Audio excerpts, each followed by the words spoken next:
The air was sharp with the scent of pine and damp earth as Emily stepped out of her car, gazing at the woods that had haunted her dreams for years. She had sworn she'd never return to Stillwater, the small town where she'd spent her childhood. Yet here she was, pulled back by a sense of duty after her mother's passing.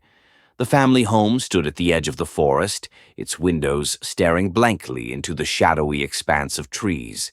The first night was uneventful. Emily unpacked boxes, sifting through fragments of her mother's life.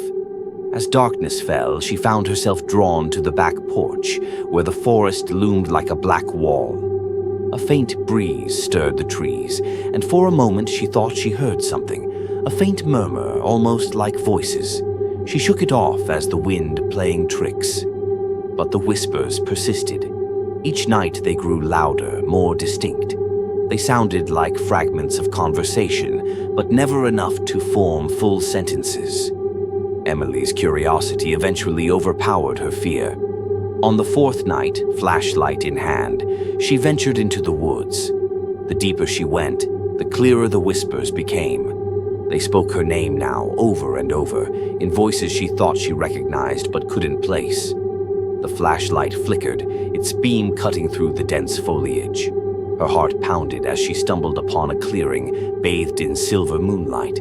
At its center stood a massive tree with gnarled roots that seemed to writhe like snakes.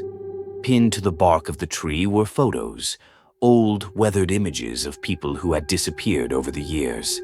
Faces she remembered from news articles her mother used to clip and save. As she stepped closer, her flashlight fell on the last photo, her own face staring back at her. Panic surged as she turned to run, but the whispers grew deafening, rising to a crescendo.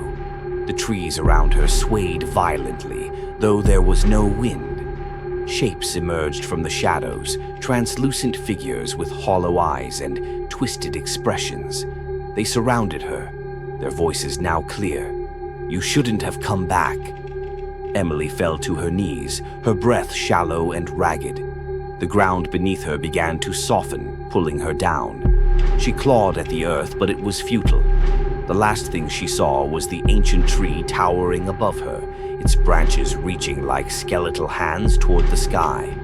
By morning, the forest was silent again. The whispers ceased, and Emily's car sat abandoned in the driveway, its engine cold. Another photo appeared on the tree that night, pinned neatly alongside the others. The people of Stillwater knew better than to venture into the whispering woods. They knew its hunger, its thirst for those who wandered too close. Emily had ignored the warnings, and now she was just another voice whispering in the night.